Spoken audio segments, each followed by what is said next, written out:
अस्सलामुअलैकुम। मैं सर तलहा सलीम और मैं आपका बायोलॉजी इंस्ट्रक्टर हूँ वी ट्यूशन से, जो कि पाकिस्तान का पहला free of cost learning platform है।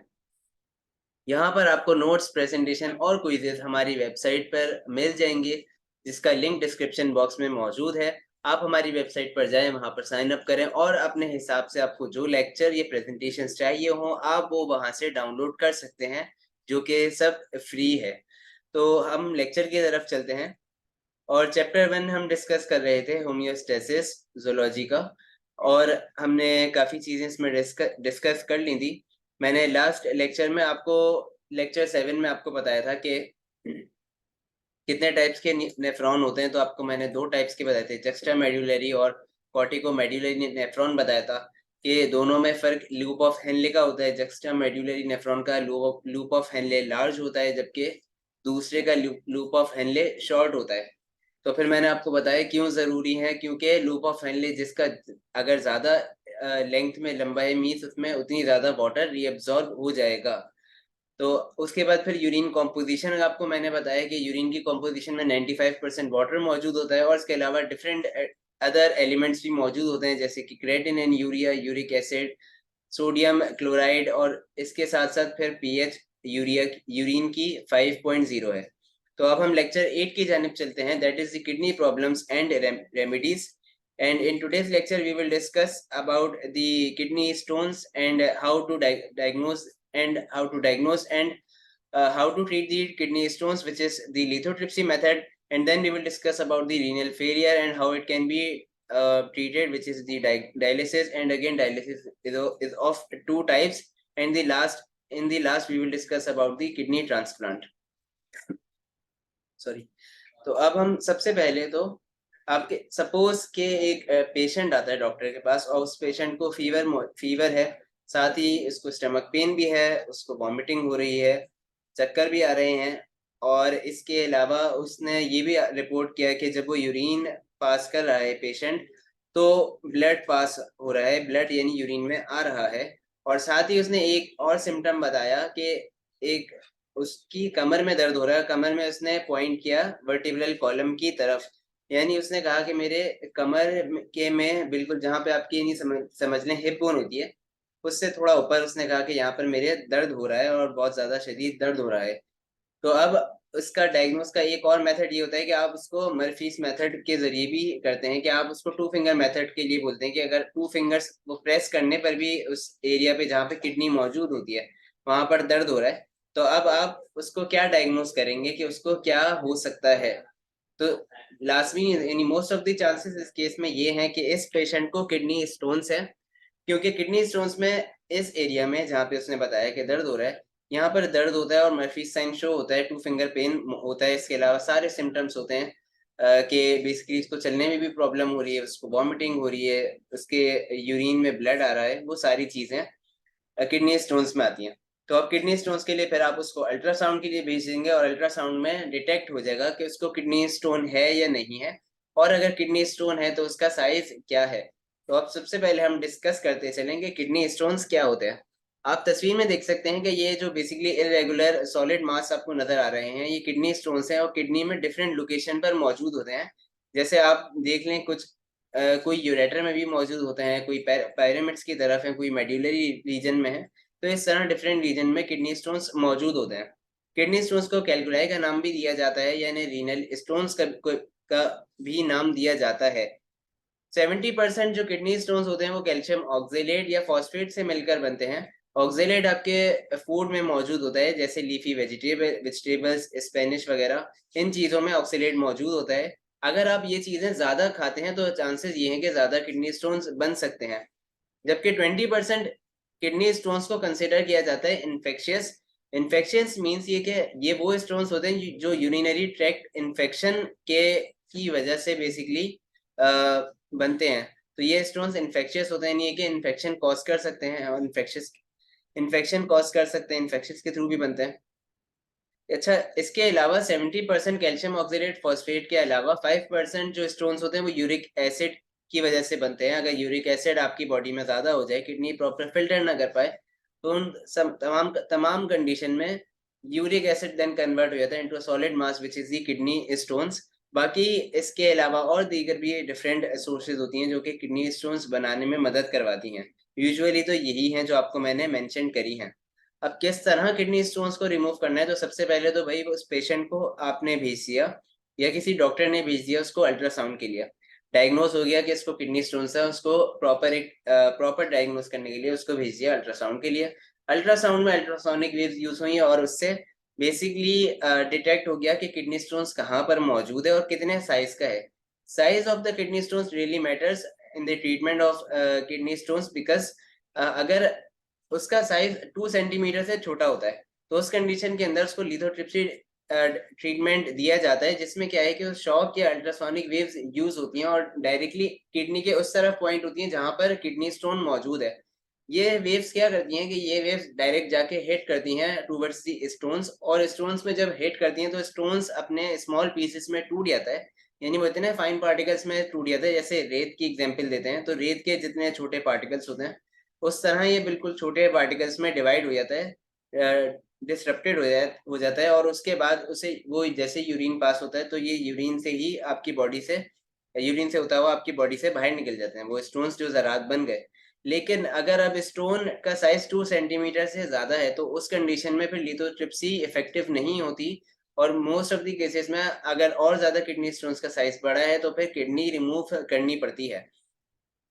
अच्छा, या फिर किडनी रिमूव तो खैर वो भी एक स्टेज आती है ज़्यादा बहुत ज़्यादा बड़े साइज़ के किडनी स्टोन्स पे।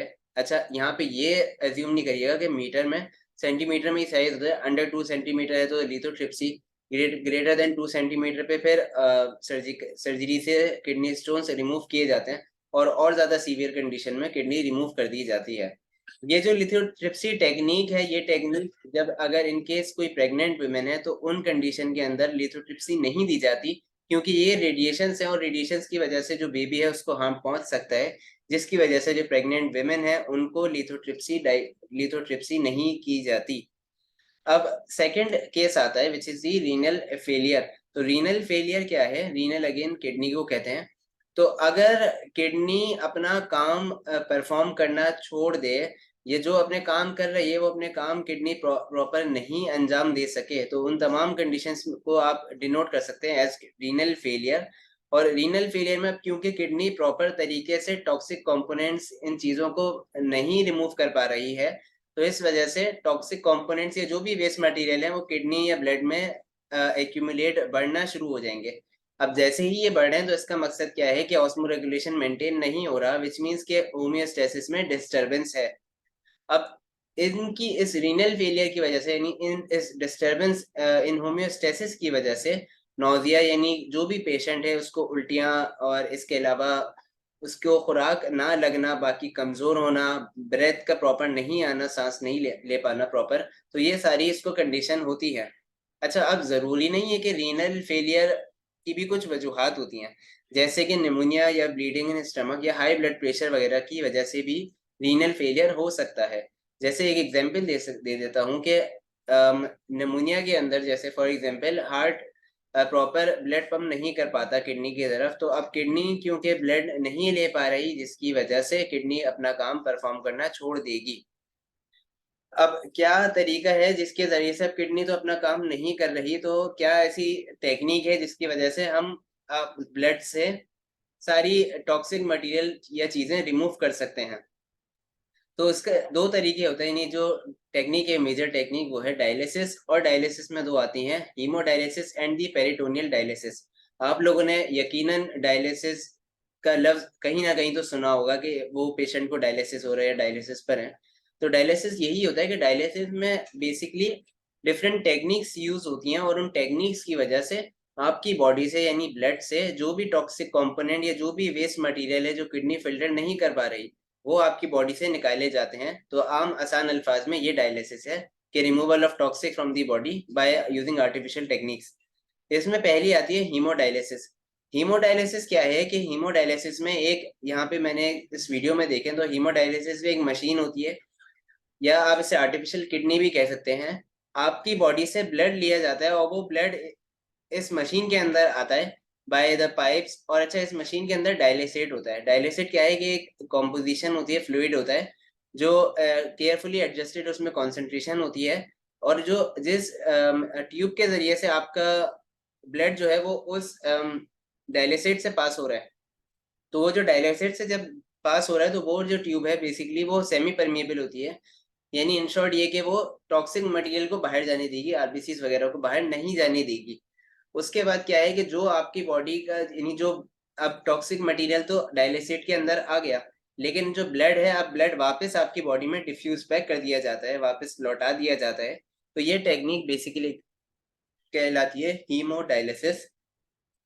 तकरीबन हफ्ते में 3 से 4 दिन, ज़्यादा से मोस्टली 3 दिन ये की जाती है, कुछ घंटे की होती है। और आप मशीन देख रहे होंगे तो ये मशीन है, इसको ही आर्टिफिशियल किडनी या फिर इसको डायलिसिस मशीन कहते हैं। अब दूसरी टेक्निक है पेरिटोनियल डायलिसिस। पेरिटोनियल डायलिसिस में ये है कि बेसिकली किडनी की लोकेशन पे पेरिटोनियल कैविटी में बेसिकली सर्जरी की जाती है और उसमें एक बैग इंट्रोड्यूस किया जाता है और एक कैथेटर। अब बेसिकली क्या है कि उस बैग में वो बेसिकली अटैच है, तो basically the simple the selective gradient, और क्योंकि ब्लड पास हो रहा है वहां से भी, तो डिफरेंट जो टॉक्सिक मटेरियल्स वगैरह होते हैं वो सारे जो है ना फिर वो उस बैग में जमा होना शुरू हो जाता है। उसके अच्छा उस बैग में भी डाइलिसेट है जो केयरफुली एडजस्ट है, जिसमें कॉन्सेंट्रेशन है। तो अब उसके अंदर टॉक्सिक मटेरियल जब आ गया तो इसका मकसद ये है कि अब उस बैग में टॉक्सिक मटेरियल भर गया है और फिर उस बैग से आपकी बॉडी से उस बैग को यानी बेसिकली खाली कर दिया जाता है, तो यानी आपकी बॉडी से टॉक्सिक मटेरियल बाहर निकल गया। ये जो पेरिटोनियल डायलिसिस की टेक्निक है, तो पेरिटोनियल डायलिसिस की टेक्निक हफ्ते में 7 दिन होती है और तकरीबन दिन में से 3 से 4 बार इसे परफॉर्म किया जाता है। तो इस वजह से थोड़ा पेनफुल प्रोसीजर भी है अदर देन हीमोडायलिसिस। लेकिन हीमोडायलिसिस की बात की जाए तो वो थोड़ा कॉस्टली है, इस वजह से हर कोई इसे अफोर्ड नहीं कर पाता। लेकिन फिर भी there are several centres across the country which are providing the haemodialysis for free. तो खैर, अब ये बेसिकली आपको मैंने मशीन के बारे में बताया, और इसके अलावा अपनी किडनी का भी बहुत ख्याल रखें क्योंकि किडनी बहुत ज़्यादा ज़रूरी है। अच्छा, अब किडनी ट्रांसप्लांट की तरफ चलते हैं। किडनी ट्रांसप्लांट क्या है कि इन केस अगर किसी की किडनी खराब हो जाती है, अब यानी कोई चांस नहीं है कि बेसिकली उसको प्रॉपर ट्रीट किया जा सके, तो उस कंडीशन में किडनी ट्रांसप्लांट की जाती है। वैसे यूजुअली क्या होता है कि अगर आपकी बॉडी में 2 किडनी मौजूद हैं, एक किडनी अगर हटा भी दी जाए, तो दूसरी किडनी पर यानी एक एक किडनी पर आपकी बॉडी काम कर सकती है। लेकिन अगेन होगा यही कि जब प्रेशर लोड 2 किडनी का एक पर दे दिया जाए, तो उस वजह से एक किडनी पर लोड ज़्यादा हो जाता है, तो उस कंडीशन में फिर ज़्यादा आपको एहतियात रखनी पड़ती है, लेकिन सर्वाइवल हो सकती है एक किडनी पर भी। अब सपोज कोई पेशेंट है जिसकी एक किडनी भी खराब हो गई, तो उस कंडीशन में किडनी ट्रांसप्लांट है। किडनी ट्रांसप्लांट में क्या है कि किडनी किसी डोनर पेशेंट की उस पेशेंट में डाली जाती है जिसकी किडनी खराब हो गई है। तो अब जो डोनर पेशेंट है वो डोनर पेशेंट लाजमी तौर पे उसका ब्लड ग्रुप वगैरह तकरीबन सब चीज़ें सेम होनी चाहिए, तभी कोई दूसरा जो एक्सेप्टर है वो उसकी किडनी को रिसीव कर सकता है। वरना फिर वही चांसेस होते हैं कि आपकी बॉडी वही आपके इम्यून सेल्स उस किडनी को as a foreign body consider करके आपकी किडनी जो न्यू किडनी है उसको खराब कर सकते हैं। तो इस वजह से इसमें प्रॉपर डायग्नोसिस होती है, प्रॉपर इसमें चेकअप किया जाता है कि दूसरी किडनी वाकई इसमें प्रॉपर रिसेप्टर्स हैं, सब चीज़ें हैं भाई, या same to the patient acceptor. उसके बाद फिर किडनी दे दी जाती है बायदा, और फिर किडनी लाजमी तौर पे लगाने के लिए सर्जरी होती है और सर्जरी के बाद किडनी ट्रांसप्लांट कर दी जाती है। ये प्रोसीजर जो है या ये टेक्निक जो है वो 80% सक्सेसफुल है पेशेंट्स में। तो इधर काफ़ी मतलब 80% इज़ अ ह्यूज, अगर देखा जाए तो 80% भी बहुत सक्सेसफुल चांस है कि आपकी किडनी कोई नुकसान पहुंचा नहीं, दूसरे की किडनी आपकी बॉडी में कोई नुकसान नहीं पहुंचा पाएगी। लेकिन स्टिल देयर आर 20% चांसेस। तो आपकी किडनी इस वजह से बहुत इम्पोर्टेंट है, तो अपनी किडनी का बहुत ख्याल रखें इन केस में कि यानी आप अपनी हेल्थ का ज़रूर ख्याल रखें। किडनी एक बहुत इम्पोर्टेंट है, ना सिर्फ किडनी बल्कि आपके तमाम ऑर्गन्स एक ख़ास रोल आपकी बॉडी में अदा कर रहे हैं। इस वजह से टेक हेल्दी फूड्स और आप अपना ख्याल रखें। तो आज के लिए लेक्चर का भी यहीं पे एंड करते हैं। अगर आपको कोई क्वेश्चन है रिलेटेड टू दिस लेक्चर और the previous lectures, so you can ask me on the WhatsApp community. वहाँ पर मैं मौजूद हूँ आपकी क्वेरीज को सॉल्व करने के लिए। And don't forget to subscribe our channel on YouTube आपको लेक्चर या प्रेजेंटेशन देनी हो या आपको क्विज कंडक्ट करना हो तो आप हमारी वेबसाइट पर जाएं, वहां पर साइन अप करें, जिसका लिंक डिस्क्रिप्शन बॉक्स में मौजूद है, vtuitions.com। And also don't forget to follow us on Facebook, Instagram, Twitter, LinkedIn and TikTok. आपका देखने का बहुत शुक्रिया। अपना बहुत ख्याल रखें। अल्लाह हाफिज।